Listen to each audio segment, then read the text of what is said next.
Oke, kita sekarang udah cukup ngebahas yang pembukanya, appetizer dan juga cuci-cuci mulutnya. Kita masuk ke main course nih udah. Setengah jam lebih loh pembukaannya. 25 menit ya menuju akhir ini. Kita akan masuk pada laga antara Arsenal lawan MU tadi malam, mengingat skor 3-1. Dan ini menjadi hari yang menarik buat coach, pakai baju kuning, Aldi pakai jaket Arsenal, di sana di dalam control room juga ada yang pakai baju Arsenal. Tapi coach dari awal sebenarnya agak sedikit pesimis. Lo bilang ini masih 50-50. 50-50. Ya maksudnya lo nggak terlalu yakin itu bermain di kandang. Apa? Kenapa coach melihat dari permainan Arsenal? Ya karena gue lihat 3 match sebelumnya dari Arsenal kayak apa. Oke. Dan main di kandang, di Helmi kalau nggak salah gue bilang karena main di kandang dan tahun lalu juga menang di kandang. Jadi mungkin kalau gue harus naikkan 51-49. Jadi benar lebih ke 50-50 lah. Tapi kalau lu tanya, apakah Arsenal kemarin layak menang? Ya sorry itu gue bilang enggak. Layak lah dibanding MU. Enggak, gue bilang lebih layak seri. Berapa peluang yang didapatkan oleh Arsenal? Enggak banyak. Peluang matang. Enggak banyak. Peluang ada 4 lah ya, banyak. termasuk yang Saka main to main sama Onana ya. Iya, 3-4. Ini bukan apa namanya? Bukan Arsenal yang ya mungkin ekspektasi gue tahun ini lebih tinggi daripada tahun lalu ya. Tapi ya gue sih, lu lihat gol keduanya Rice, itu kan lucknya gede, golnya deflect, memang defense-nya jelek ya. Iya emang defense jelek sih sebenarnya. Tapi sebenarnya nggak luck lah coach, itu kan emang tendangan ke arah gawang gitu. Gue bilang itu luck, iya ke arah gawang, lu deflect terus kena tiang dalam gawang. Kalau dia 5 cm ke kiri aja, nggak masuk itu bola. Apa kurang luck gitu, ya kan? Kalau gol ketiga memang banyak ruang, itu bonus lah, finishingnya oke. Cuman kalau dibilang, ya Arsenal menang, gue happy banget, sesimpel itu. Ya. Tapi kalau udah, apakah Arsenal, kalau dibilang Arsenal layak menang, artinya Arsenal benar-benar mendominasi, kan enggak kemarin. Ya, ini mungkin bedanya gue sama coach ya. Gue justru kemarin dari hari Jumat gue bilang gue lebih yakin Arsenal seri dan bahkan lebih cenderung Arsenal menang karena dari 2 tahun terakhir juga ketika dia bukan karena pesimis MU-nya. Bukan, itu juga karena dari 3 pertandingan kalau dia bilang Arsenal mainnya jelek, MU lebih parah lagi gitu. Menurut gue Arsenal itu dalam permainan udah jadi permainannya, tinggal killing the game yang salah. Nah MU nggak punya dua-duanya, mainnya jelek, killing the game-nya nggak ada faktor luck dan faktor individual skill. Lo ngeliat kemarin emang nggak layak menang, apa lebih layak seri sama kayak coach? Harusnya layaknya menang lebih besar buat ini di juga 3-1. Karena apalagi sejak menit 75-76 MU praktis nggak bisa nge-shoot ke Arsenal. Nggak bisa. Terus backnya Johnny Evans sama Maguire, ini 2 pairing terburuk selain Luton dan juga Burnley ya. Selebihnya mungkin di level Premier League ini. Kenapa baru menit ke 96 ada gol? Ya makanya gue bilang harusnya lebih dari itu karena finishing jelek. Bukan tapi secara permainan beda masalah dong berarti. Tapi finishing Ji, karena tapi 3 match kayak begitu ya, terus tahun lalu ini Arsenal MU sih ya, bisa Arsenal rangkaian jelek tiba-tiba bagus, waktu 82 juga misalnya rangkaian bagus tiba-tiba jadi jelek. Ini anything can happen in this kind of level match gitu dan boring match ya. Dan kemarin jujur kalau itu kemarin golnya nggak offside si Garnacho itu selesai buat gua. Itu 2-1 menang MU selesai. Gua ngeliat Arsenal bisa bounce back dengan mentality sebagus itu. Setuju.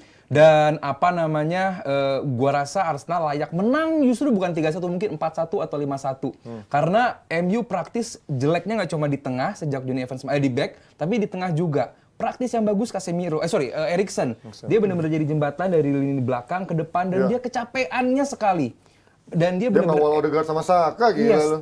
Poinnya bagus sekali. Yang disuruh menjaga Odegaard siapa? Eriksen. Pemain udah berumur 31 tahun, ada masalah dengan jantungnya. Kelihatan sekali kecapaian dan waktu golnya Odegaard pula ya kan harusnya kan yang jaganya kan Eriksen, tiba-tiba dia malah masuk ke gawang juga untuk halau bola. Itu juga kesalahan dari Ten Hag dan ya Ten Hag juga nggak bisa apa-apa lagi karena backnya satu cedera, dua-duanya juga cedera gitu dan lu dengan Maguire sama Evans, what can you expect gitu? Udah bisa menahan Arsenal sampai menit 90 plus dia sebenarnya udah bagus buat MU dan kalau banyak yang orang bilang iya bang, MU mah ngincar seri doang di Arsenal. Itu aja udah bagus sebenarnya. Good result. Kalau sampai bisa seri di Arsenal, MU dengan kondisi seperti ini ya, good result. Makanya kemarin kan nyarinya counter, ya itu ya Garnacho itu ya. Dan Arsenal bisa seri sama MU kondisi kayak begini, hancur banget.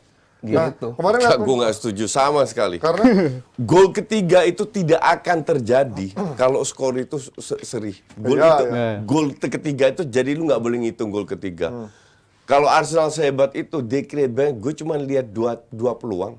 nggak lebih dari itu. Wow. Yang peluang mana lagi? Yang Bukayo Saka sebut di save sama satu Onana. terus. Odegaard yang mana? yang akhirnya gol. Ya itu Peluang kan jadi gol di gol. luar gol. Martinelli 2 kali. Mana sekali? Yang ada yang masuk ke Sekali ke samping, Iya. udah. Artinya peluang banyak. Makanya Enggak lah, XG-nya itu mah 2,2 setengah juga. peluang matang.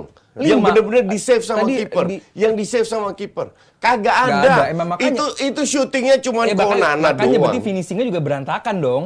Oh iya, Kalau betul. finishingnya lebih rapi bisa 5-4 gol dong. Maka dari itu, kalau lu bicara setengah peluang, itu udah lama. Dari tahun lalu Arsenal Iya. create setengah Yes, peluang yes, banyak. yes. Oke.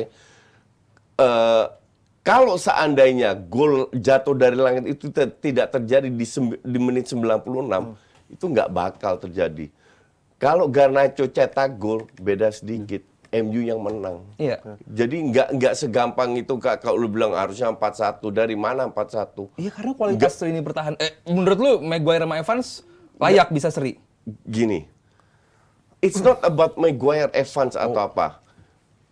Kemarin itu shootingannya, blunder apa yang dilakukan, gini deh, blunder apa yang dilakukan oleh Maguire sama Evans? Nggak ada waktu itu aja Ball golnya watching ball watching ketika doang. gol Declan Rice Terus yang mungkin. Iya, Iya. tapi kan kembali lagi, walaupun lu ball watching, kalau finishingnya jelek, tetap nggak masuk kan? Oke. Ini finishing luck, Oke. Deflected. kena deflect, kena tiang dalam, baru dia masuk. Oke.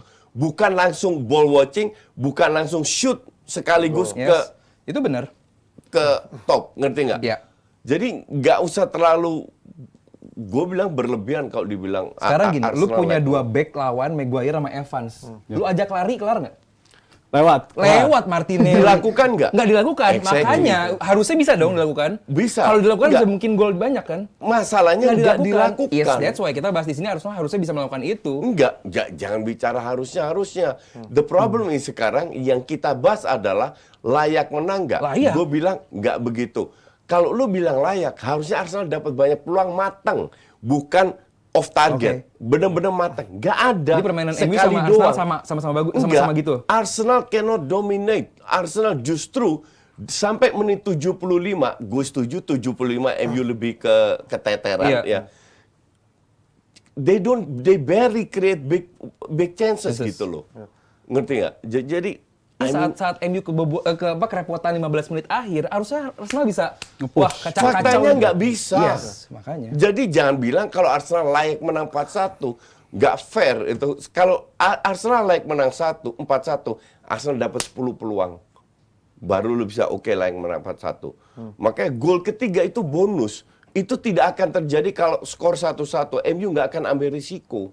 Main keluar karena udah Lagi kalah. pula Iya. MU bukan ambil resiko, coach. MU nggak ada They pilihan have to karena ketinggalan. Dia nggak ada pilihan lain. Karena mereka ketinggalan. Kalau 1-1, do you think mereka main kayak gitu? I don't think so. Plus MU nggak ada pilihan lagi di backnya, coach. Lu sebagai pelatih, Bukan, enggak. back Lu jawab pertanyaan Main tinggi, gue. main tinggi, ya. Kalau seandainya skor Yes, good 1-1, Main tinggi. apakah mereka mengambil risiko itu? Kan enggak. Sekarang gini, kemarin penguasaan MU itu 56% di babak pertama. Dia di belakang sendiri, di belakang doang itu Onana kebanyakan. doang Main-main. penguasaan Di bola belakang itu. dan passingnya MU ke depan itu dari 44 percobaan sukses cuma 20. Memaksakan bola-bola tinggi. Gue nggak bilang ini bagus juga ya. Iya makanya kalau Different. iya jadi Makanya tuh gue bilang, passingnya juga Karena makanya pastinya gue ngerti sih point of view-nya Aldi karena layak menang itu karena dari permainan walaupun nggak create lebih bagus chances. Arsenal. Arsenal bisa Oh iya, touch opponent. iya, makanya. Touch di kotak Kalau penalti dari MU permainan gitu. iya, Jauh lah tapi- coach sama Jauh, MU lah. jauh. bentar.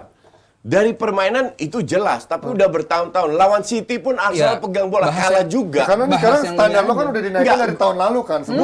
Bukan, bentar. Ya, ini mungkin parameter kita beda. Beda-beda, ya. yes. Kalau untuk gue, kalau lu bilang layak menang besar, artinya lu create banyak peluang. Let's say 2-1, 3-1. Kalau Aldi bilang ya, layak 4 gol, artinya lu punya 12 peluang, 10 peluang. Faktanya kan enggak. Jadi based on what? Kalau lu bicara Arsenal main bagus, banyak tim main bagus tuh pegang bola nggak bisa menang. Ngerti nggak? Pegang bola di mana dulu? Tujuan pegang bola adalah you create chances. Iya. Enggak, maksudnya pegang bola di mana dulu coach? Kalau MU kan pegang bola di Iya, daerah belakang sendiri ya. doang. Even di babak lawan, tujuan pegang bola adalah ini. Lu pegang bola, tujuan adalah create chances, Iya. then you score the goal. Iya. Ini yang dikuasai City. Iya. Oke. Ya. Tapi kan lu bilang City juga jelek kemarin 3 pertandingan terakhir. Betul. But mereka pegang bola, mereka kill chances, mostly bagus. Ya, mereka kill the game. Iya. Ngerti gak? Walaupun nggak bagus. Iya. Arsenal pegang bola, sometimes create chances, Nggak kill the game. nggak selalu kill the game. Nggak selalu. Iya. Oke? Nah, harusnya kalau gue bilang, kalau Arteta lebih smart lagi, Iya. bisa mengikuti City 3 rentetan ini, baru lu bisa bilang layak menang 4-1. Maka dan tuh dasarnya apa gitu loh. Mungkin dasarnya adalah mengingat kemarin Arsenal sebenarnya udah mencoba try dengan sistem mereka. MU-nya menurut gua kemarin nggak bisa compete sama Arsenal, mainnya di belakang. Kalau MU kemarin berani main keluar, coach, beda cerita. Dan gue kemarin. juga Oh paham iya. kenapa Karena MU begitu nggak berani Ten main Hag. keluar, kan? Karena kapasitas pemainnya, Ji. Betul. Ini Ten Hag juga lagi Betul, bingung. betul. Kalau ada yang cedera Iya, lagi, bener. repot. Kapasitasnya emang biasanya segitu. Cuman ya Panji ada benernya Mau juga. sampai kapan tapi dengan alasan kapasitas pemain Begon? Karena Itu tahun banyak kedua loh. cedera juga. Karena banyak cedera, Iya, Ji. Ji, Iya, banyak iya, cedera oke. juga gitu. Dan kemarin kalau misalnya Maguire nanti cedera di timnas Inggris makin repot lagi cuma ada Johnny Evans. Mungkin Ten Hag lagi berhati-hati sekali. Tapi kan kemarin orang nggak ada yang tahu Martinez bakal cedera. Ya itu makanya. Apakah ketika ada Martinez MU main bagus? Kan nggak juga. Iya, Enggak. tapi begitu menit 78 MU drop Nah iya, kalau itu gua udah beda cerita. Iya, Tapi dari makanya. 70 menit sebelumnya MU kemana? Bikin Iya, peluang iya. enggak? Berani nyerang Sebenarnya juga punya enggak? peluang loh, Sekali. Ji. Sebenarnya Mana? yang Enggak. Peluang Mana? punya Bikin peluang enggak? Sebenarnya punya zero babak pertama peluang kecuali Rashford gol. Kecuali Iya, Rashford, Rashford, betul. iya, Iya. Zero abis itu. Iya. Udah, Pasti menurut kedepannya gua- nggak ada emang. Menurut gua ketika lu udah gembar-gembor lu akan bisa berkompet dengan tim besar, tapi lu mainnya masih kayak gini, ya nggak ada bagus-bagusnya Gini, gitu. Gue melihat inilah kenapa MU datangkan Mason Mount. Oke. Biar tidak tergantung sama Bruno. Karena lu tergantung sama Bruno, dan Bruno juga nggak bagus mainnya. Cuman gue tidak menyalahkan Ten Hag dari sisi strategi. Yang gue salahkan Ten Hag, lu harus gampar itu Rashford. Ngerti nggak? Ya. Terlalu egois. Oh. Iya sih, dia egonya. Iya, dia beberapa terus. hilang Itu momen. terlalu egois. Dia bisa nyetak Ya. 1 gol tapi hilangin momen bisa 10, Sekarang 5 gitu. kalau Bruno sama Rashford egonya masih kayak gini, Højlund ntar ujungnya nasibnya Drop kayak juga. Weghorst. Nggak disuplai. Karena mereka pengen cetak gol sendiri. Nah ini harus digampar. Kalau nggak cadangin. Ngerti nggak? Baru then you play as a system. Dan secara sistem kacau sekali semalam, nggak ada yang sukses. Nggak ada suksesnya. sistem. Dan Nggak. kedua juga tadi kita bahas, harusnya kan pemain-pemain yang lebih fisikal gitu menjaga si Odegaard. Ini pemain terbaik Arsenal juga, Odegaard yang menjaganya pemain tua. Kenapa nggak fisikal kayak McTominay atau Hannibal Mejbri yang lebih bisa marahin pemain gitu? Ini yang disuruh ngejagain Eriksen ya, bukan salah Eriksen juga sih, nggak bisa ada kapasitas untuk Tapi di menjaga satu pemain sisi secepat memang itu. Eriksen mungkin dibutuhinnya dari sisi transisinya. Passing ke depan, kan? yes. Karena kemarin gol Rashford kan dari transisinya dia. Bukan hanya untuk jaga, tentu balance di lini Iya, tengah. Lu transisi. kalau masukin Deadwood itu Mejbri sama si McTominay amburadul. Paling nggak bisa matiin. Mungkin mereka bisa jaga, cuman Arsenal masih punya 10 pemainnya. Arsenal tidak tergantung oleh Odegaard doang. Betul. Harusnya seperti itu. Jadi untuk gue, gue sih tidak begitu mempersalahkan strateginya ya dari MU. Buktinya defense mereka solid dan mereka beli Højlund kan karena untuk memanfaatkan ruang. Maka dari itu Garnacho masukin untuk Iya. memanfaatkan ruang. Satu nyaris berhasil karena offside. Tapi di sisi lain gue lihat sistem ini hanya bisa berjalan kalau lu punya pemain yang tepat. Dari sisi kualitas, Rashford sama Bruno top. Sisi kualitas. Iya. Tapi dari segi ini kembali lagi bukti bahwa ego itu nomor 1 yang harus bisa disingkirkan. Dan pemain MU warisan Ole itu terlalu banyak ego. ngomongin soal sistem ya, Arsenal kan lagi-lagi tadi malam akhirnya menurunkan all back four yang sama seperti musim lalu yang Yes. sempat mengantarkan mereka bersaing dengan City begitu lama dan akhirnya dicoba lagi musim lalu. Apakah tadi sistem seperti ini harus dilanjutkan lagi karena Iya dong. udah nggak ada waktu lagi buat Nggak ada waktu buat eksperimen. Tapi Udah kayak begini terus aja. all back udah. four ini jadi Sambil nunggu partnya seterusnya. bisa kembali untuk menggantikan Havertz. Selebihnya udah stay kayak begini. Udah jangan ganti-ganti lagi gitu. nggak ada lagi ide partai main Tinggal di nanti bek permainannya kanan. dikembangkan gitu. Kalau soal skema permainan Arsenal di musim lalu nggak banyak yang perlu dikembangkan. Nggak, gue nggak setuju. Udah bagus Tapi menurut gitu. gua Havertz nggak masih tetap setuju. nggak ada gunanya loh. Ya makanya Di untuk sisi menggantikan kiri ya. Havertz. Gue Iya. tidak setuju karena titik lemahnya itu masih satu di pilihan pemain. Ya, siapa tuh? Ben White di sayap itu ketemu pemain winger yang lincah kayak Mitoma, diobok-obok. Oke. Kemarin golnya Rashford. Rashford salah Ben White Iya, juga. setuju itu. Dia harus potong. Itu gue setuju. Orang nggak ngelihat. Akhirnya dia punya kaya. Akhirnya Arteta sadar bahwa Gabriel ini layak diganti karena terlalu banyak blunder. Oke, Ben White itu nggak layak main di back kanan. Dia itu center back. Kalau dia bilang kalau nggak dirubah, Zinchenko akhirnya lebih sering ke tengah kan. 3-2-4-1 lebih cocok buat Arsenal. Iya, pada akhirnya emang 3-2-4-1 Iya, Coach. Di kalau skema emang main 4 back kayak kemarin gitu, Arsenal is not going line anywhere. up emang kayak begini Coach, tapi saat build up kayak 3-2-4-1 yang Coach bilang tadi. Cuman Tapi Ben White di kanan is a big joke. terus siapa Tomiyasu? Tomiyasu. Partey. Jauh lu tidak bisa bermain dengan seorang center back sebagai back. Kualitas center back dan back kanan itu beda. Oh iya. Even lu main 3 back karena lu harus cover kanan. Kemarin dari satu, this guy is very slow Ben White?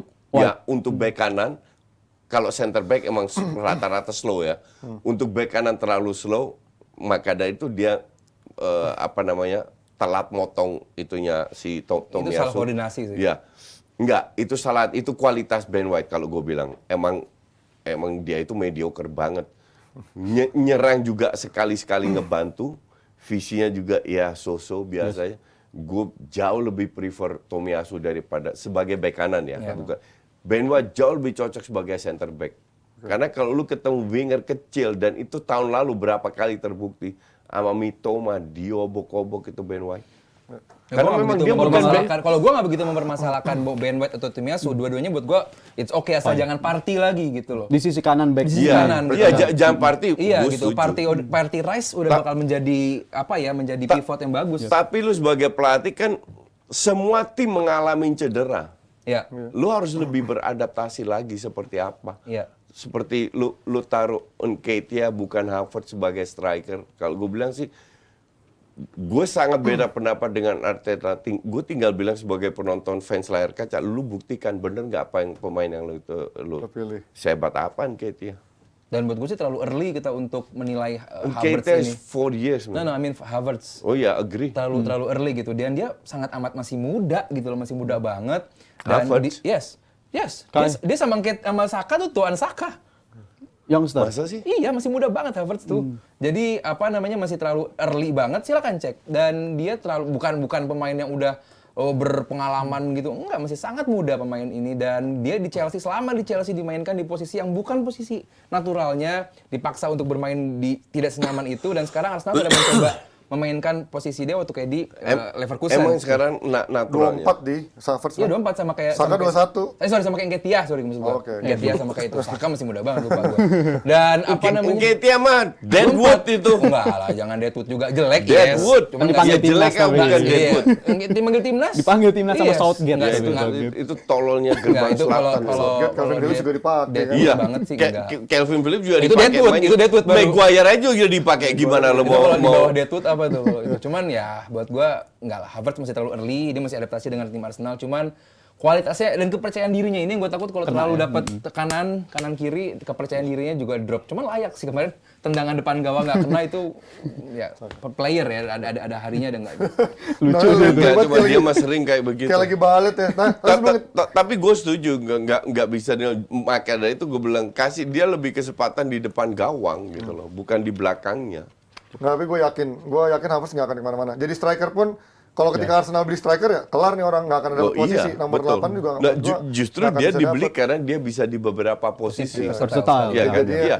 ya pemain rotasi 70 juta yang cuman menjadi rotasi. Ini kayak Fred sebenarnya, jadi cuman 60 juta, 70 juta cuman Lah kalau ada rotasi duit mah doang. nggak apa-apa Ji. Hah? Kalau ada duit mah nggak Itu apa-apa. mah bukan duit kita, semua orang juga tahu. Tapi sebelum lanjut ke bagaimana MU dengan pemilihan skuadnya dan juga rencana ke depannya, kita mau lihat dulu bagaimana offside kemarin. Menurut kalian itu seberapa harsh dari offside yang aturan sekarang itu? Karena tahun depan kan kemungkinan Ganti lagi. akan dengan acara Wenger itu kan. Gue kan waktu game ini gue live juga dan gue pikir ini onside tadinya karena angle-nya Angle kameranya kan, iya, ya kan? kamera tele kan Yang begitu pertama, kan, jadi makin ke apa? atas makin mengerucut dan gue pikir onside gitu. Ternyata setelah dicek sama VAR dan terbukti kaki dan sampai sebadan-badannya emang di belakang. Shoulder to shoulder ini. Iya, dan si Gabriel kali ini walaupun tadi Coach bilang sering bikin blunder, kali ini harus kita angkat topi sih. Dia pintar sekali, dia narik diri untuk narik offside. Itu beruntung banget.